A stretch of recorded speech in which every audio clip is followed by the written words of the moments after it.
Bismillahirrahmanirrahim. Assalamualaikum warahmatullahi wabarakatuh. Alhamdulillahirabbil alamin. Wassalatu wassalamu ala rasulil amin wa ala alihi wa sahbihi ajma'in wa ba'du. Qala al-musannifu rahimahullahu ta'ala wa nafa'ana Allahu bihi bi'ulumihi fid dharain amin. Berkata Imam al-Allamah Syekh Abdul Qadir Al-Jilani, semoga Allah Ta'ala merahmatinya dan kita mendapat manfaat serta barakah ilmunya. Wahai orang yang mendakwa diri berilmu, lalu dia juga menuntut dunia dari anak-anak dunia, sampai dia sanggup menghinakan dirinya kepada mereka. Engkau sebenarnya telah disesatkan Allah dengan ilmumu itu. Telah lenyap berkat ilmumu itu. Telah hilang isinya. Dan yang tinggal hanya kulitnya sahaja. Dan engkau pula yang mendakwa diri banyak beribadat, namun hatinya masih menyembah manusia, takut dan berharap kepada manusia. Hanya zahir ibadatmu sahaja kepada Allah, tetapi batinnya kepada manusia. Sebab ingatanmu dan tuntutanmu hanya apa yang ada di tangan manusia itu yang berupa wang ringgit dan mata benda dunia. Engkau minta pujian dan sanjungan mereka. Engkau takut celaan dan ketidakpedulian mereka. Engkau bimbang jika mereka halangi pemberian mereka, dan engkau berharap kemurahhatian mereka dan menunjukkan kepura-puraanmu, tipu helahmu dan lembut pembicaraanmu di pintu-pintu mereka. Awas engkau. Engkau sebenarnya musyrik, munafik, periak dan orang yang melakukan kelakuan zindik. Awas kamu kepada siapa yang engkau hendak menunjuk-nunjuk. Apakah kepada siapa yang mengetahui kekhianatan mata, dan siapa yang mengetahui apa yang tersembunyi di balik dada. Awas kamu, engkau berdiri dalam solat lalu engkau mengucapkan Allahu Akbar, yakni Allah Maha Besar, tetapi engkau berdusta dalam ucapanmu itu. Kerana dalam hatimu engkau ingat manusia itu lebih besar daripada Allah Ta'ala. Bertaubatlah kepada Allah. Dan jangan sekali-kali membuat kebajikan kerana selain daripada Dia. Tidak untuk dunia dan tidak juga untuk akhirat, tetapi semata-mata untuk Allah sahaja. Jadilah seperti orang yang hanya menginginkan wajah Allah sahaja, yakni redha Allah. Berikan hak ketuhanan kepadanya. Jangan bekerja untuk mencari puji dan sanjung, atau hendakkan pemberian dan bimbangkan penahanan dari pemberian. Ingatlah bahawa rezekimu itu sudah ditetapkan. Tidak akan lebih dan tidak akan kurang. Dan apa yang telah ditetapkan dari kebaikan dan kejahatan tidak boleh, tidak, mestilah akan datang kepadamu. Jadi jangan sibukkan dirimu pada sesuatu yang tidak disibukkan lagi, tetapi bekerja untuk mentaati Allah. Kurangkan tamakmu dan pendekkan cita-citamu. Dan ingatlah bahawa maut itu selalu berada di hadapan matamu. Moga-moga engkau faham supaya engkau berjaya. Hendaklah sentiasa ikut apa yang ditunjuk oleh syariat pada semua hal ehwalmu. Muslimin dan muslimat yang dirahmati Allah sekalian, bila Allah Ta'ala memberikan kepada kita ilmu, maka Allah berikan pada ilmu tadi petunjuk, panduan, kekuatan, cahaya dalam kegelapan, bukan jawapan pada persoalan. Setiap kali Allah Ta'ala tambahkan ilmu kepada seseorang, maka itu tandanya Allah Ta'ala menyayanginya, dan Allah SWT ingin memberikan kepadanya pahala yang banyak. Kerana yang boleh buat pahala yang banyak itu orang berilmu. Dan bila Allah Ta'ala berikan ilmu kepada kita, khususnya mengenali Allah SWT, maka nampak dengan jelas matlamat dan tujuan hidup kita. Sehingga kita tahu ke mana kita nak bawa diri kita, orang-orang yang berada sekeliling kita, orang-orang yang kita sayangi, dan orang-orang yang di bawah tanggungan kita. Maka inilah dia asas kepada ilmu. Dan ilmu juga menjadikan seseorang itu tidak meminta-minta dengan manusia. Apatah lagi bergantung kepada manusia. Apatah lagi untuk menyembah manusia. Maka inilah dia kekuatan ilmu, kemuliaan ilmu. Namun ilmu akan hilang keberkatan. Pertama disebut hilang keberkatan sebelum hilangnya ilmu. Ya, ada orang ilmu tu kekal dengan dia, catatannya, rakamannya, atau ingatannya. Tetapi hilang keberkatan. Dan bagaimana ilmu itu akan hilang keberkatan? Banyak asbab, banyak sebab-sebab. Bagaimana ilmu atau tanda ilmu itu hilang keberkatan? Kita tak kata ilmu itu hilang, tapi keberkatan. Keberkatan arti kebaikan yang sepatutnya diperolehi daripada ilmu, umpama kebaikan yang patut diperolehi daripada makanan. Seorang bila makan dia sihat, dia kuat, dia gagah. Tapi kalau kita makan kita sakit. Kalau lepas makan kita pun jadi sakit perut, kita pun jadi cerik-berik, kita pun jadi sekian-sekian, maka kita tidak akan melihat keberkatan pada makanan seumpama ini. Dan sama juga bila kita ada adik-beradik tapi tidak ada kasih sayang, artinya hubungan yang tiada keberkatan. Jadi bila kita sebut ilmu tak berkat, bagaimana ilmu itu jadi tak berkat? Yang pertama, ilmu jadi tak berkat bila niat kita tadi bukan diniatkan kerana Allah. Maka hilang berkat. Maka cara mengembalikannya ialah bertaubat dan memperbetulkannya. Dan yang kedua, ilmu itu akan hilang berkatnya bila mana kita merasa sombong dan merasa alim, pandai lebih pada orang lain. Walaupun memang kita pandai, yakni dalam realitinya kita berada pada posisi yang paling mengetahui. Namun seorang tidak pernah lupa bahawa di atas orang yang pandai itu ada Tuhan yang Maha mengetahui.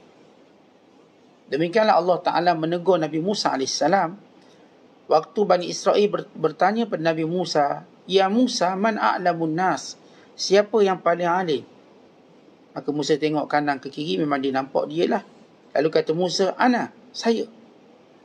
Maka Allah Ta'ala menegur Nabi Musa. Tidak patut kamu kata saya. Sepatutnya kamu kata Allah yang lebih alim, Allah yang Maha mengetahui. Walaupun pertanyaan tadi nak bandingkan antara manusia dengan manusia, jangan kita jadikan manusia lupa bahawa kita ada Tuhan. Umpama kalau ditanya, siapa paling kaya sekali kat sini? Jadi soalan tadi lebih pada perbandingan manusia sama manusia. Tapi orang yang ada iman tidak mungkin terperangkap dengan soalan itu. Dia dengan cepat berkata yang paling kaya Allah. Kenapa perlu dikembalikan? Supaya manusia tahu hakikat ini. Jangan lupa. Jadi bila Nabi Allah Musa ditanya siapa yang paling alim, ya pada realitinya memang Musa paling alim. Realiti. Dia Nabi. Yang ini pengikut-pengikut. Yang tanya pengikut. Maka umpama kalau seorang anak tanya, mak dengan ayah siapa lebih pandai? Ayah pun tengok mak dia dah jenang tak habis. Misalnya. Ataupun mak tengok ayah ni bukan reti, tak pandai, baca tak pandai. Mak kata, mak lah pandai. Walaupun perbandingan tadi pada dua orang, tapi orang yang Allah bukakan pintu hatinya berkata Allah. Yang paling pandai sekali Allah. Allah yang beri ilmu pada kita. Allah boleh tarik ilmu ni bila-bila masa. Jadi keberkatan tadi, tuan-tuan sekalian, bila seorang ada ilmu, dia tak mudah kata dia lah paling pandai. Dia akan kata Allah yang lebih mengetahui. Ini keberkatan ilmu. Dan yang ketiga, berkat ilmu tadi, bila mana kita mengetahui sesuatu, keinginan kita beramal lebih daripada segala-galanya. Kita nak beramal, jadi nak buat. Bukan kita nak simpan, bukan kita nak catat, bukan kita nak tulis, kita nak buat. Maka inilah keberkatan ilmu. Dan buat pula bukanlah sekadar melepaskan batuk di tangga. Kita ada, yang pertama kita bersungguh-sungguh nak buat. Yang kedua kita bersegera nak buat. Umpama kalau kita dapat satu berita gembira, kita macam cepat-cepat nak beritahu orang. Cepat-cepat nak Nak kita zahir secara spontan kegembiraan kita. Maka ilmu jadi berkat bila kita beramal dengan ilmu tadi. Dan yang keempat, ilmu jadi berkat bila kita ada keinginan menyampaikan pada orang lain. Sebab itu ilmu sesat, orang ni tak fikir nak beritahu orang lain. Tapi ilmu kalau baik, kita macam nak kongsi dengan orang. Sama ada kita kongsi dalam Facebook, kita kongsi dalam IG, kita kongsi dalam percakapan, dalam perbualan. Maka itu tanda ilmu berkat. Saya suka berkongsi dan menjadi sunnatullah ataupun menjadi sunnah Nabi SAW. Bila baginda menyatakan, liyuballighi syahid minkumul ghaib. Yang dengar, sampaikan pada yang tak dengar. Yang hadir, sampaikan pada yang tak hadir. Balighu anni walau ayat. Sampaikan padaku walau satu ayat. Sebab itu ilmu Nabi SAW berkat kerana para sahabat menyampaikan. Turun pada tabi'in menyampaikan. Sunnah Nabi Allah pelihara kerana ada orang-orang yang terus kerjanya menyampaikan hadis Nabi. Walaupun ketika mana orang lain nak pakai pendapat mereka, pandangan mereka, namun golongan ini tetap menyampaikan, ini hadis Rasulullah. Sebab kita tuan-tuan dalam hidup ni, kita bukan nak hebatkan orang. Ada dua benda kita nak hebatkan. Yang pertama, kita nak hebatkan Allah. Allah maha hebat. Maksud saya, Allah tu dah maha hebat. Artinya apa pun kita nak perkenalkan orang pada Allah. Allah lah yang berkuasa. Allah yang menentukan. Yang kedua, kita nak beritahu tentang kemuliaan Rasulullah SAW. Nama kita tenggelam pun tak apa. Jangan kita duk sibuk nak kata orang ni cakap, orang tu cakap. Kita nak sebut Allah berfirman, Nabi bersabda. Kata Imam Asy-Syafi'i rahimahullah, al-ilmu ma qala Allah wa ma qala ar-rasul wa ma siwahuma masyghalatun. Ilmu yang sebenar ialah apa yang Allah kata dan apa yang Nabi sabda.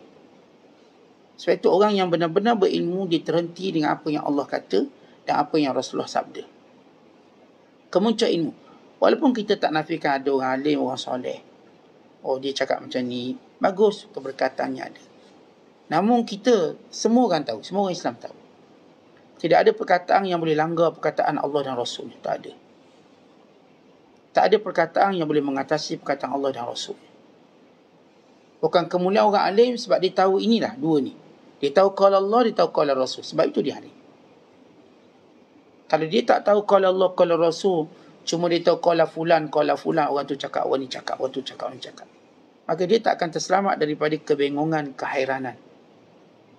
Sebab akan berlaku kontradik, pertentangan, tanaqudat. Maka ini keutamaan menyampaikan ilmu. Ini kita perlu ada satu niat. Ya betul, kita tak boleh sombong. Kita perlu beramal. Dan kita perlu menyampaikan ilmu tersebut. Dan antara perkara yang menambahkan atau menjadikan berkat ilmu, sesuatu ilmu, bila mana ilmu tadi menjadikan seseorang masih merasakan dia tak tahu, walau dia dah tahu. Kerana itu dia tak segan untuk berkata wallahu a'lam, saya tak tahu. Sebenarnya orang-orang yang benar-benar berilmu, dia tak akan rasa malu untuk kata saya tak tahu. Tapi orang yang malu untuk berkata saya tak tahu, maka sebenarnya dia telah menghilangkan keberkatan ilmu. Sebab sebahagian daripada ilmu itu ialah wallahu a'lam. Tuhan je tahu, saya tak tahu. Maka ini bagaimana keberkatan ilmu terjadi.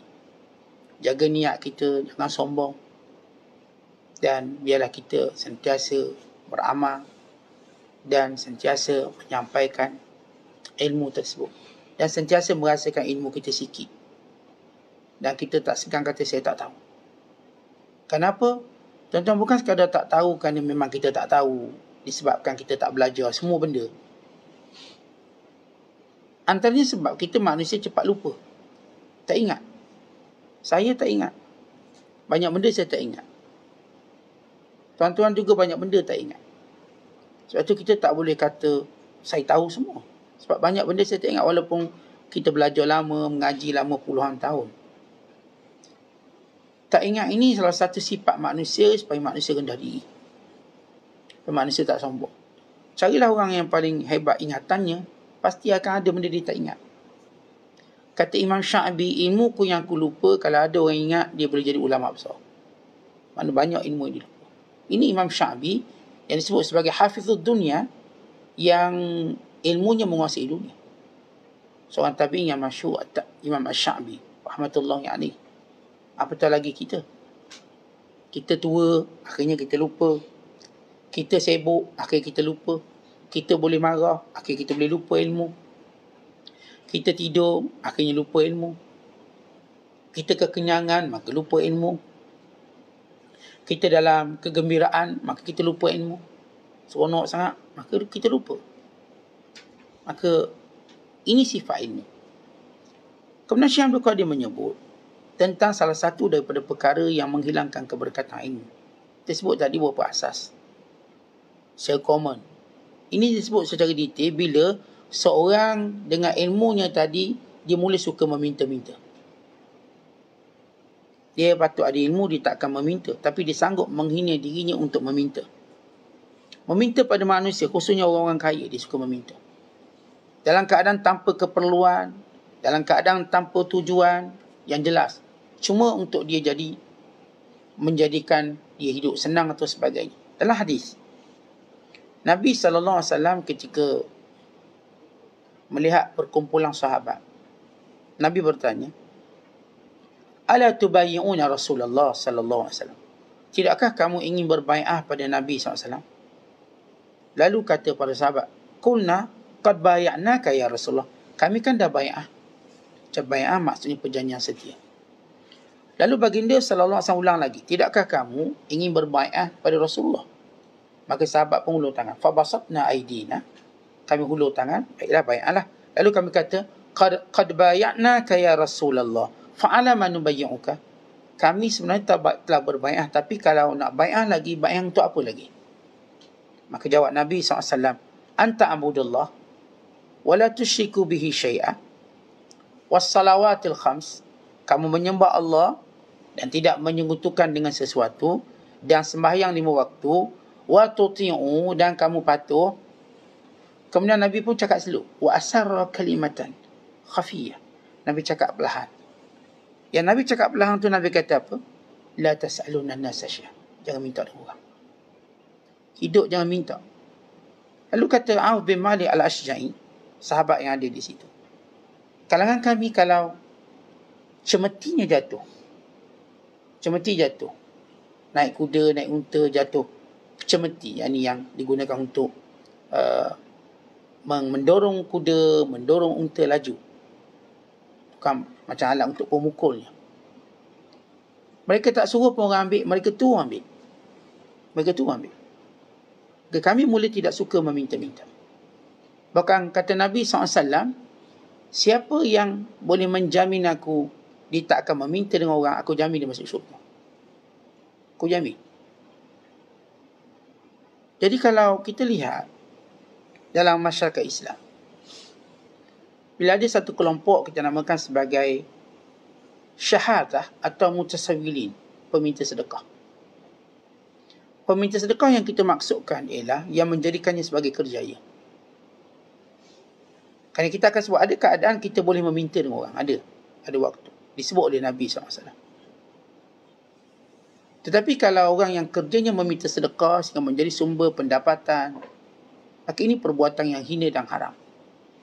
Disebut dalam hadis Nabi SAW, La tazalul mas'alatu bi ahadikum hatta yalqa Allah Ta'ala wa laysa fi wajhihi muz'atul lahmin. Sentiasalah seorang itu meminta-minta dengan manusia sehingga nanti dia akan bertemu dengan Allah dengan keadaan daging di wajahnya akan jatuh berguguran. Bahkan disebut dalam hadis yang lain, bila Rasulullah menyatakan, Man asabatu faqatun fa'anzalaha bin nas lam tusadda faqatuhu. Siapa yang susah lalu dia pun mengadu pada manusia yang sepatutnya mengadu pada Allah, maka kesusahannya takkan habis. Dia akan sentiasa susah. Kan itu bila seorang yang kita katakan benar-benar berilmu, tiba-tiba dia pun kerjanya meminta-minta dengan orang. Orang yang tak berilmu sekalipun bila minta dengan orang, hukumnya berdosa dan haram. Khususnya bila dia seorang yang sihat tubuh badan dan seorang yang berkemampuan. Dalam hadis Nabi kata, La tahillu sadaqatu Li ghaniyin wala li dhi miratin sawi. Tidak halal disedekahkan pada orang dah kaya dan orang yang tubuh badannya sihat. Dia ni rajulun muktasab, rajulun muktasib. Orang yang boleh kerja. Kita pula kalau jumpa orang macam ni, kita suruh dia kerja. Supaya dia tak terkena. Kalau dia kata, kita tengok tu boleh sihat, dia kata, Ji minta RM10, boleh? Awak tolong bersih surau ni, ambil RM10. Supaya dia bekerja. Kita tengok tu boleh sihat, tak ada masalah apa-apa. Dia minta. Boleh tak saya nak RM1? Boleh. Awak nampak tak tu? Ujung sana tu ada pinggang, awak ambil pinggang tu ke sini. Saya bagi awak RM1. Kenapa? Supaya dia tahu ini upah dia. Kata boleh tak saya nak RM5 je nak makan? Boleh nak RM5. Awak nampak tak sampah tepi jalan tu? Awak kutip-kutip pergi buang. Ambil RM5. Supaya apa? Supaya mereka terbiasa ada kerja. Tetapi kalau semua orang buat macam tu, maka si peminta sedekah, dia tak akan mudah minta. Sebab bila nampak kita, ini kalau minta, mau disuruh angkat batu atau mana pula ni? Buang sampah mana pula? Akhirnya, sama ada dia bekerja atau dia berhenti daripada meminta. Tapi bila kita pantang meminta, kita kasih, kita bagi, apakah kita ni dapat pahala atau tidak? Soalan pertama. Dan soalan kedua, apakah orang minta ni berdosa? Pertama, benda ni tuan-tuan, alasan-alasan banyak benda yang tersembunyi kita tak tahu. Yang kita cakap ini berdasarkan kepada hukum sahih. Tetapi kalau seorang memberi, barangkali dia wasangka orang ni mungkin dia tak mampu betul, maka saya bagilah. Wasangka dia. Atau dia memberinya kerana saya beri bukan sebab saya tolong dia, sebab saya nak jaga maruah saya. Sebab tak tahan orang ni minta. Maka kerana di sana ada hadis yang menyebut tentang kita memberi untuk jaga maruah kita. Maruah kenapa? Kerana orang pun tengok, haji ni serebang 2 helai. Daripada tadi orang tu duduk kat dia tak ulur-ulur duit. Jadi maruah kita. Haji ni pakai kereta besar. Orang minta duit dia tak bagi. Maruah kita. Padahal kita tak bagi kerana alasan dia sihat, saya tengok. Dan saya pun kenal dia. Tapi persepsi orang sekeliling kita, yang mungkin akan menambahkan atau mewujudkan fitnah, maka boleh kita bagi. Atau kadang-kadang ada setengah peminta sedekah jenis ketuk pintu rumah ni minta. Kita pun tak naklah diganggu-ganggu kita, ambil lah duit, pergi main jauh-jauh. Kita beri tadi kerana menghalang kita ada mudarat. Bukan kita beri dalam keadaan kita tahu dia mampu bekerja. Kalau ikutnya, kita juga bersubahat dari suatu sudut. Jadi benda ni perlu pada pendetailan hukumnya. Tapi kita sebut secara umum, mana-mana orang sihat, maka kita tak boleh bagi. Bahkan kita kena mendorongnya bekerja. Sebab itu dalam hadis ada seorang sahabat suka meminta. Dan Nabi tengok dia sihat. Maka Nabi kata, apakah di rumah kamu ada sesuatu? Maka kata sahabat ni ada. Maka bawa ke sini. Dibawanya kendi air. Dibawanya tikar. Lalu kata Rasul, siapa yang nak beli benda ni? Nabi buat lelongan. Sahabat kata, ya Rasul, saya akan beli 1 dirham. Nabi kata, siapa nak beli? Maka seorang sahabat lagi kata, saya beli 2 dirham. Maka Rasulullah menjualnya. Ini kita panggil bayi muzayadah. Jual lelongan bertambah harga. Dia ada jual lelong tambah harga, ada jual lelong kurang harga. Semuanya ini jual beli yang diharuskan dalam Islam. Dibenarkan. Dibenarkan, tak salah kalau tuan-tuan nak lelong berapa. Kita nak lelong pakaian-pakaian kita. Sebab kita orang mungkin selebriti sikit. Lelong. Untuk harga lebih mahal, boleh. Maka Rasulullah SAW pun pulangkan duit 2 dirham sambil berkata, ini 1 dirham kamu belikan keperluan isteri dan anak kamu. Dan ini 1 dirham lagi untuk kamu belikan kapak. Beli kapak. Dan bawa jumpa aku. Maka sahabat tadi beli kapak 1 dirham. Dibawa jumpa Nabi SAW. Nabi pun test kapak tu. Dan tajam. Kata Rasulullah, pergi cari kayu api. Dan jual. Dan jangan tunjuk muka kamu pada aku. Melainkan selepas 1 tempoh. Sahabat ni pun patuh. Selepas 2 minggu, dia datang jumpa Rasulullah SAW. Nabi kata, ceritakan padaku. Dia kata, ya Rasulullah, saya dapat kapak, saya pun pergi tebas kayu api, tebang kayu api, saya pun jual. Saya dapat 2 dirham hari pertama. Maka saya menyimpan 1 dirham, saya beli makanan 1 dirham. Ya Rasulullah beri dia satu kerja yang kosnya tak tinggi. Cuma beli kapal. Kos tak tinggi. Sekali je kos dia. Yang lain cuma pakai kudrat, pakai tenaga. Tak ada kos-kos yang lain, hidden cost tak ada. Dia just dengan kapak, dia pergi cari. Potong-potong kayu api, dia pun buat. Akhir setiap hari dia dapat 2 dirham. Dan bertambah dan bertambah. Dan dia menjadi sahabat yang mampu berdikari. Lihat bagaimana Rasulullah SAW mengajar sahabat untuk tidak meminta-minta. Kerana itu kalau seorang kerjanya meminta-minta, disebut dalam hadis, satu amaran. Kata Rasulullah SAW, Man sa'alan nasa amwalahum takathuran, fa innama yas'alu jamran, falyastaqilla minhu, aw liyastakthir. Siapa yang meminta harta orang lain untuk tujuan banyak harta dia, maksudnya jadikan pendapatan, maka dia sebenarnya mengambil bara api neraka. Maka sila ambil sikit ataupun ambil banyak. Ambillah, nak sikit ke nak banyak. Iaitu kita ada satu bentuk kecaman. Ni neraka. Nak neraka sikit ke nak neraka banyak? Itu orang yang meminta supaya dia jadi kaya dengan apa yang diminta. Sebab itu dalam Islam, tuan-tuan sekalian, kita tidak boleh meminta melainkan kerana ada sebab yang kuat. Sebab-sebab tadi disebut dalam hadis Nabi. Yang pertama Nabi sebut, Dhi damin muji'in.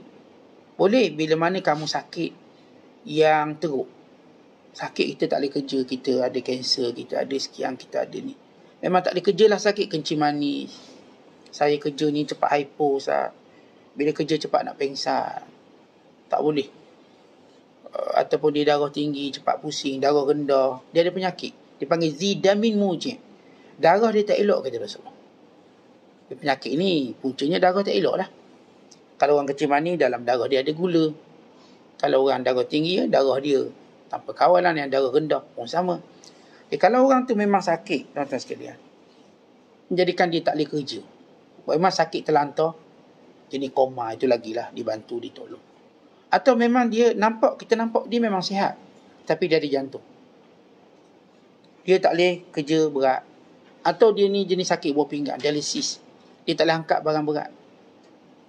Dia nak angkat sekilo pun tak boleh. Barang berat tu tak boleh. Atau orang ni sleep disc misalnya. Oh tak boleh, orang sleep disc kesian. Dia tak boleh berdiri lama. Dia tak boleh nak duduk lama pun tak boleh. Dia kerja tak boleh berat-berat. Kalau berat, demam seminggu, demam urat. Dia ni orang sleep disc. Kita tengok badan dia memang sekat. Badan macam model. Lawa. Tapi dia ada sleep disc. Tahap ni, tahap ni. Orang ni bila kita benar-benar kenal dia.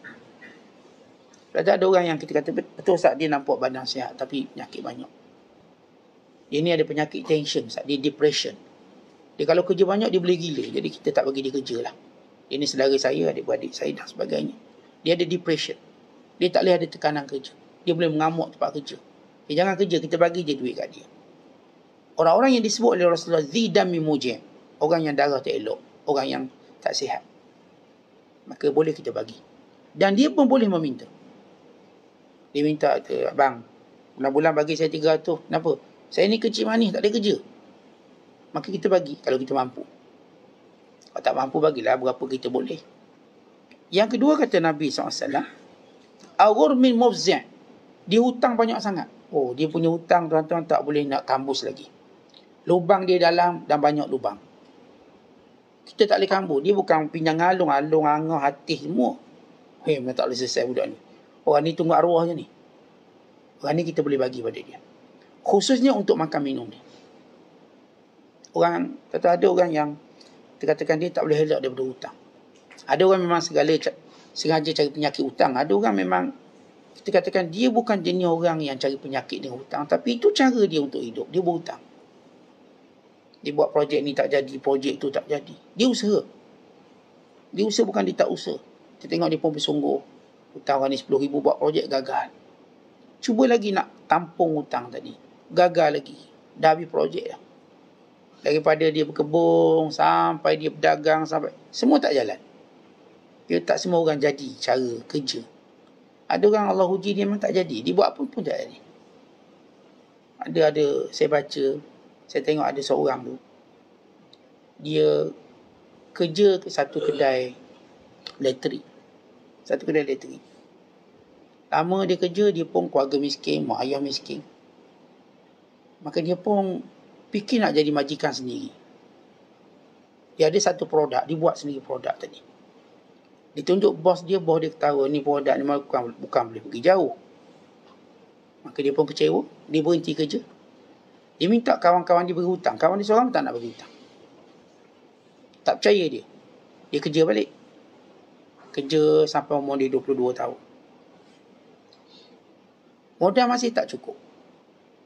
Sampai dia kahwin. Maka dia pun mula buka bisnes dia kecilan. Tak ada seorang pun nak beli. Dia raung ke kedai demi ke kedai tunjuk produk. Seorang pun tak nak beli. Memang tak jadi. Sampai peringkat bini dia terpaksa jual barang-barang kemas, barang-barang yang ada di badak. Jual perabot, jual semua. Barang dalam rumah tadi, jual. Buat lagi, tak jadi juga.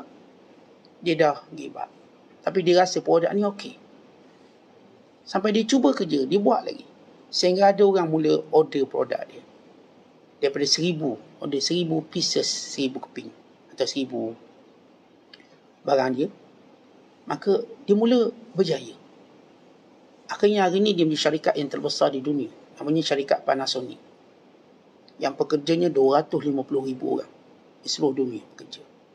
Kalau tuan-tuan baca sejarah Panasonic itu orang ini meniaga tak jadi. Sampai berpuluh tahun dia cuba tak jadi. Tak ada seorang pun percaya produk dia. Sampai dia berhutang begitu begini. Orang pun tak percaya nak berhutang. Ni saya bagi contoh. Ya ada orang memang bila dia bisnes tak jadi. Dia berhutang banyak. Sehingga Allah bila nak bagi jadi kerana kesungguhan dia, maka dia pun berjaya. Dia jadi satu syarikat gergasi dunia. Sehingga hari ini, kalau satu ketika dahulu sebut je barang Panasonic, memang ada lah. Kita kipas ke, Walkman ke, ataupun itu ada. Ada kalangan kita, kalau kita jumpa sahabat-sahabat, saya katakan bukan dia tak berusaha, dia usaha tapi hutang sana, hutang sini. Dia tak mampu keluar. Orang ni layak kita beri pada dia. Dia panggil Ghurmin Mufzan. Hutang-hutang yang tak mampu dia lagi settle. Dia tak boleh settle lah. Dia dah isya, bankrupt, muflis. Dan dia nak berniaga pun tak boleh buat apa dah. Kawan tak percaya, itu tak percaya. Maka orang seperti ini boleh kita beri. Dan yang ketiga kata Nabi SAW, ila fakrin mudqi'. Maksud fakrin mudqi' artinya orang yang miskin sangat-sangat. Fakir sangat-sangat. Memang kita kata ni pendapatan jenis RM1, RM5 sehari, RM10 sehari, anak ramai. Ini bukan kata tak kerja, dia memang kerja dari pagi sampai petang. Tapi anak 10 nak kerja macam mana lagi? Ada saya jumpa hamba Allah. Siang dia kerja dengan saya. Kerja bersama dengan saya. Malam dia kerja lagi gad. Siang dia kerja dengan saya di sekolah, kerja di Kerani. Malam dia kerja gad pula. Saya kata awak boleh kerja dua macam ni? Saya tak cukup duit. Anak, isteri saya. Ni kerja Kerani berapa sangat gaji. Habis dia kerja sekolah, dia jadi gad pula. Saya kata awak tidur macam mana? Tidur macam mana? Yalah kalau dia ikut kuliah saya tahu dia tidur masa kuliah. Ni jenis tak ikut kuliah kita ni. Mana macam mana awak tidur? Siang dia kerja, kita tengok dia kerja rajin, buat itu, buat ini. Malam, saya kata awak kerja gad kat mana? Saya ngintai dia. Dia kerja gad kat mana? Dia memang dijaga malam. Tidur-tidur gitu je Ustaz. Setiap hari macam tu kerja dia. Tapi masih lagi dia belum dapat income yang baik. Bukan lepas tu dia boleh pakai kereta besar. Tak ada. Macam biasa. Naik motor. Orang ni tuan-tuan, ada orang yang tak tahu tentang manusia. Dia kata orang miskin ni semua malas belaka. Ini statement orang yang bodoh yang tak tahu hakikat kehidupan manusia. Bagaimana perjalanan rezeki Allah SWT. Kalau kita katakan ada orang tak kerja duit banyak. Ialah keturunan kaya banyak. Ada orang kerja duit sikit. Ya, begitu sunnatullah. Supaya kita tahu tuan-tuan ada. Bukan maknanya orang tu miskin dia malas kerja. Walaupun golongan yang tak pernah berkawan orang miskin gunakan statement ni. Saya tahu orang miskin ni semua malas belakang ni. Dia tak kenal. Mungkin dia kenal seorang dua, dia pun bagi satu generalize macam tu. Realitinya kalau kita tahu sunnah Allah, sunnatullah tentang rezeki Allah, maka kita akan jumpa masalah lain. Orang yang saya katakan kerjanya kuat, tapi ada orang yang mengambil kesempatan daripada dia. Dia berikan kerja yang banyak tapi gaji sedikit. Dan tak pernah fikir untuk jaga kebajikan. Ini sistem kapitalis yang berlaku di banyak negara. Bukan mereka tak kerja, mereka kerja teruk. Tetapi mereka tidak dibayar dengan imbuhan yang sepatutnya, atau kerana mereka ini sentiasa menjadi mangsa budi kepada golongan tertentu. Islam membenarkan. Baik, saya sebut tadi 3. Sebenarnya bukan 3 banyak, tapi kita tak mungkin dapat sebut semua dalam satu kuliah. Cuma ini secara umum, kalaulah meminta itu dibenarkan. Jadi orang yang berilmu, tak patut kamu jadikan dengan ilmu kamu untuk kamu meminta-minta dengan manusia. Apatah lagi menghina diri kamu dan bergantung padanya, sehingga bila sampai peringkat kamu buat amalan pun tak ikhlas kerana dia juga. Ini yang disebut sebagai ad-du'atu ala abwabi jahannam. Kamu mula seperti menunggu di pintu-pintu neraka jahannam. Siapa? Orang-orang yang mengampu orang kaya, mengampu pemerintah, yang sanggup gadaikan ilmu. Dan ini disebut oleh Imam Ghazali sebagai ulama usuk, ulama jahat. Ulama ni dia tak kira dia nak duit je. Dia boleh halalkan dengan fatwanya apa sahaja. Dia tidak bersifat menasihat, tetapi dia lebih sifat untuk mengampu. Ulama akhirat, dia nasihat. Yang salah, dia kata salah. Kalau ini rezeki yang haram, dia kata ini haram, dosa tak boleh. Ini bisnes tak boleh, haram. Dia bukan harapkan imbuhan, dia tahu hukum. Kalau pemerintah buat salah, ini salah. Ini akan didakwa akhirat kelak. Jangan susahkan rakyat, nanti Allah susahkan kita. Demikian dia menasihat. Tapi kalau kalangan orang berilmu yang tak berkat ilmunya, dia ini mengampu. Kerjanya mengampu. Walaupun dalil sebaliknya, dia akan terus membenarkan orang kaya dengan muamalah dia. Padahal jelas muamalah orang kaya ini riba, rasuah. Dia kata boleh, tak ada apa. Itu kan darurat, itu kan ini. Dia membolehkan semua. Sebab dia tahu di sebalik dia kata boleh, dia ada habuan. Pada zaman pemerintah Abbasiyah, pada khalifah ini mengenali ulama betul dengan ulama salah. Satu ketika Harun al-Rashid, dia kata pada menterinya, tunjukkan aku ulama yang boleh melembutkan hati aku. Pada Harun al-Rashid ni ulama keliling dia penuh, tapi dia bukan boleh percaya sangat. Ada ulama yang memang lari daripada dia, yang tak nak jumpa dia. Bahkan berdoa tak nak jumpa dia. Sampai bila-bila. Ni kalangan ulama. Tentu pelik, ada ulama tak nak jumpa pemerintah. Walhal kebanyakan orang nak, tapi dia tak nak. Mereka lari diri. Menyorok sana, menyorok sini. Dilantik jawatan, mereka tolak. Akhirnya menteri pun ajak Harun Rashid jumpa ulama-ulama yang tak pernah datang ke pintu istana. Salah seorang ulama yang dijumpai ialah Fudail bin Iyad. Ramai ulama malam tu. Maka Fudail bin Iyad, dia solat dan rumah dia tak berkunci. Dia bukan jenis kunci. Ya, setengah-setengah mereka jenis tak kunci rumah. Dia tak ada benda dalam rumah dia nak ambil. Jadi dia solat, maka khalifah pun masuk. Bila dia beri salam, dia tengok ada orang. Kenal. Dia tak mempedulikan, dia sambung solat. Khalifah tunggu. Sebab dia tak berhajat untuk bertemu khalifah nak jumpa dia. Dah habis solat, dipadamkan api. Pelita. Gelap.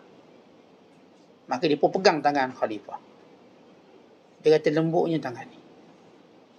Apakah kelembutan tangan ini mampu menahan kepanasan api neraka? Itu nasihat dia pertama. Ni kalau ulama sebelah yang memang mengampu, dia cerita masuk syurga je. Syurga. Tuanku lah syurga nombor 1. Tuanku syurga Firdaus. Ni ulama mengampu. Dia tak sebut neraka pada pemerintah ataupun orang yang punya pengaruh ini. Tapi ulama sebenarnya cerita ni neraka. Tangan yang lembut ini apakah bisa menahan kepanasan api neraka? Makanya Harun Rashid sedih, menangis dia. Maka dia nasihati. Sampai menangis. Akhir menteri tak tahan. Dahlah, jangan melampau sangat nasihat tu. Lalu kata Fudail, kamu ni jangan jadi macam Haman kepada Fir'aun. Fir'aun dah nak jadi baik, Haman nasihat untuk terus lawan Musa. Kamu ni jangan jadi menteri Haman. Menteri pula kena. Kerana dia memang betul-betul menasihati. Ya, ceritanya masyhur, kalau tuan-tuan mungkin boleh cari cerita ni panjang. Atau kita ada kesempatan kita cerita. Ringkasnya, bila Harun Rashid selesai, kata Harun Rashid, kalau kamu nak jumpakan aku dengan ulama, jumpakan aku dengan orang macam ni. Orang macam ni. Ia benar-benar menginsafkan. Bila mana Harun Rashid bagi duit, dia tak nak. Dia kata, jangan gelapkan nasihatku dengan duit. Nasihat aku ni cahaya. Bila kamu bagi duit, jadi gelap nasihat tu. Aku tak perlukan ambil. Dan maka dia pun teruskan solat dia.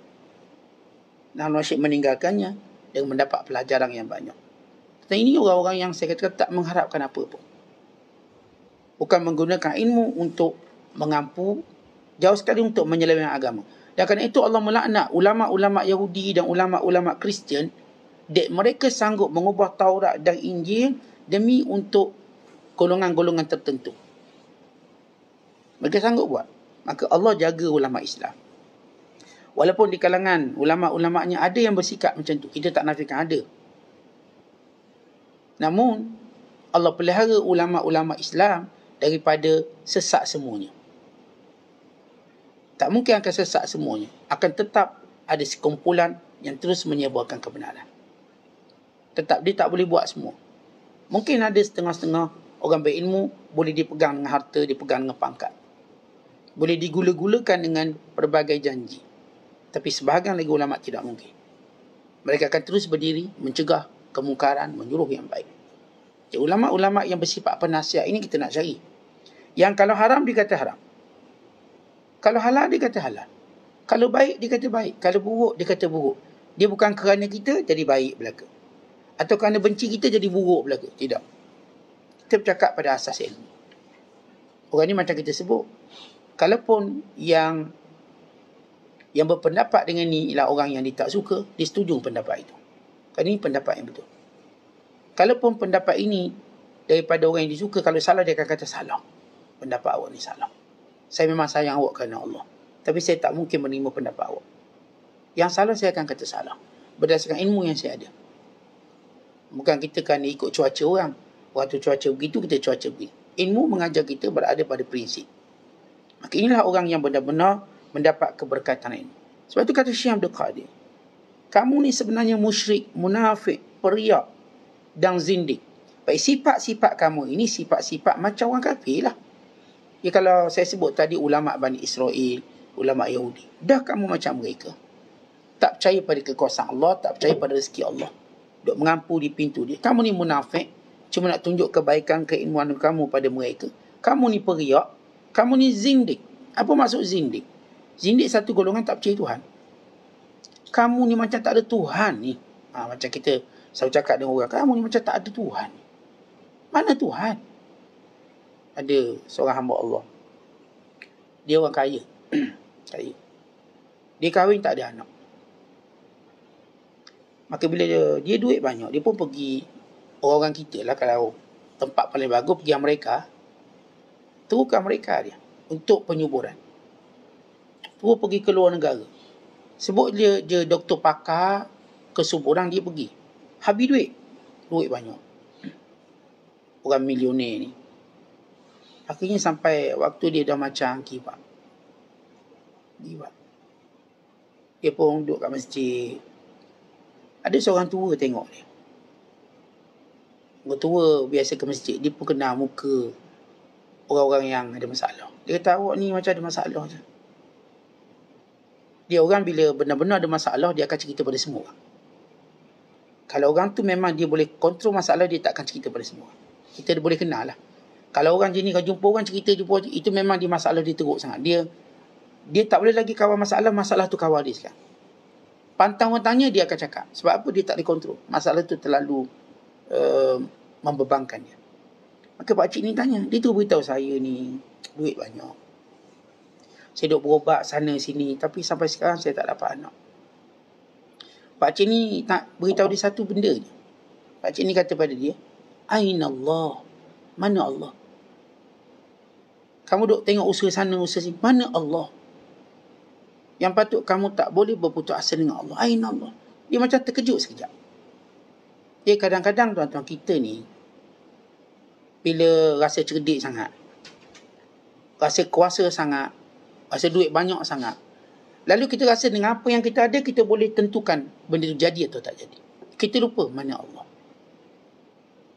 Sebab itu bila kita gunakan segala kepakaran, kita tiba tak berjaya, kita pun putus asa. Sebab kita tak ada Allah dalam hidup kita. Maksud tak ada Allah, kita tak ingat Allah. Orang-orang yang benar-benar lurus perjalanan hidup, dia tahu dia ada Allah. Apa pun masalah pada dia, dia akan mengadu pada Allah. Ini cerita orang yang lupa Allah. Sama macam orang ni yang dia berilmu, dia lupa yang bagi rezeki tu Allah. Kalau orang ni tak nak bagi rezeki kat dia, tak nak bagi duit, tak nak bagi, tak ada masalah apa-apa. Allah yang akan bagi rezeki. Maka tidak patut kamu dengan ilmu kamu sanggup menjual ilmu tadi, sanggup kamu menyeleweng ilmu tadi, hanya kerana kamu nak dapat rezeki dunia sementara. Kamu dalam solat sebut Allahu Akbar, Allah Maha Besar. Tiba-tiba yang besarnya makhluk, bukan Allah.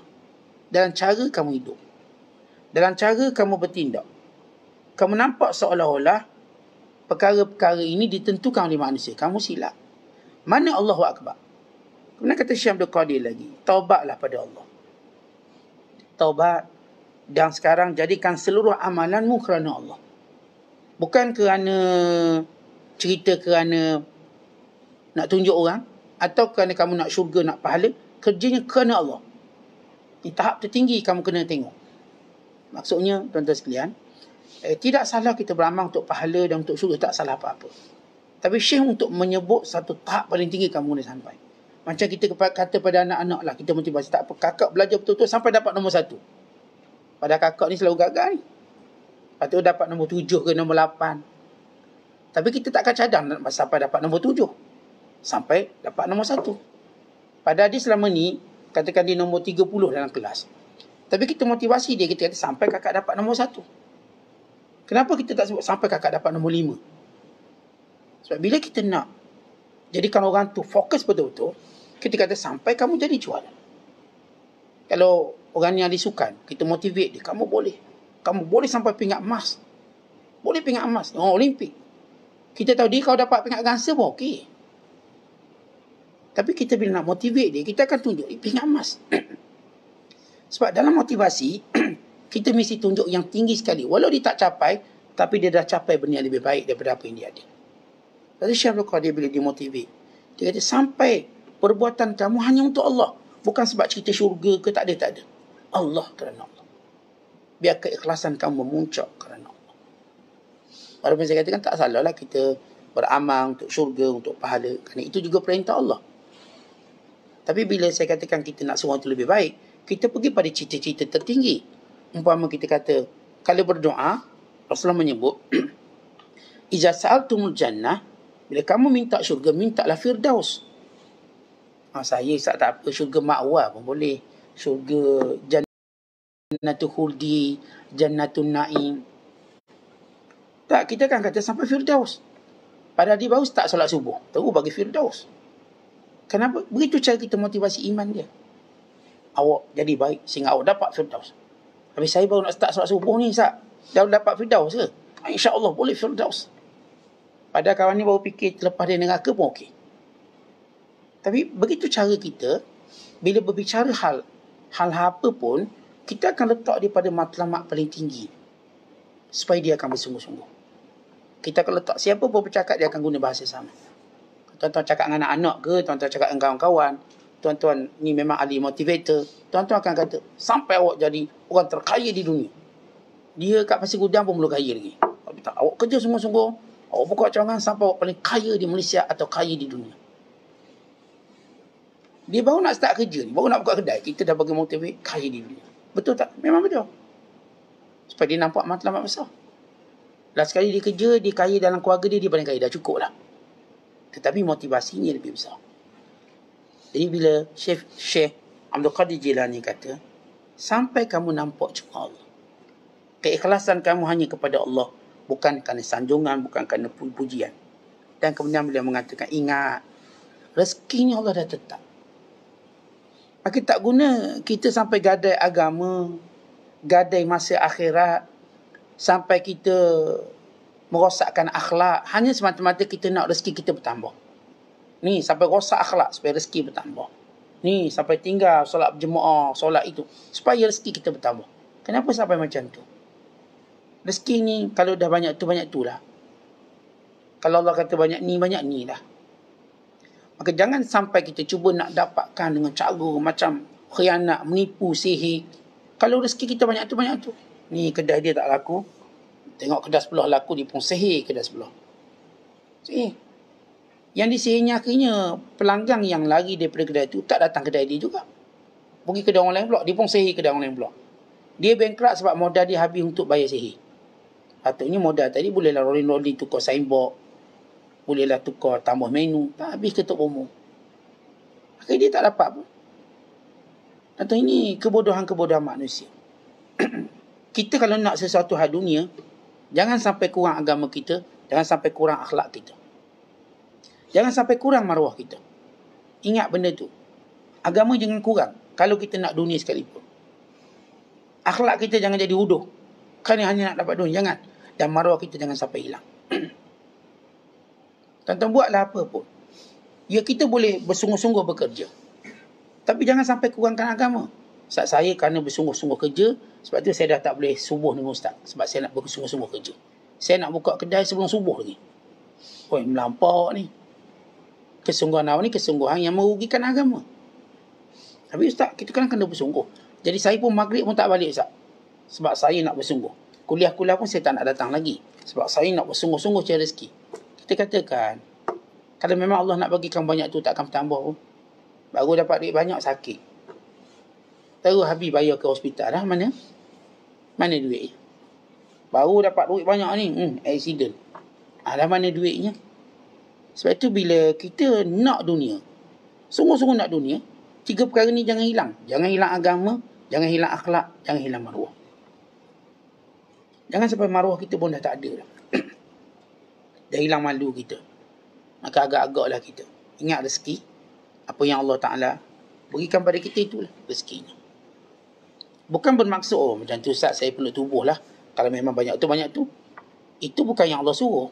Sebab tu Syekh Abdul Qadir kata, hendaklah kamu buat semua mengikut syariat.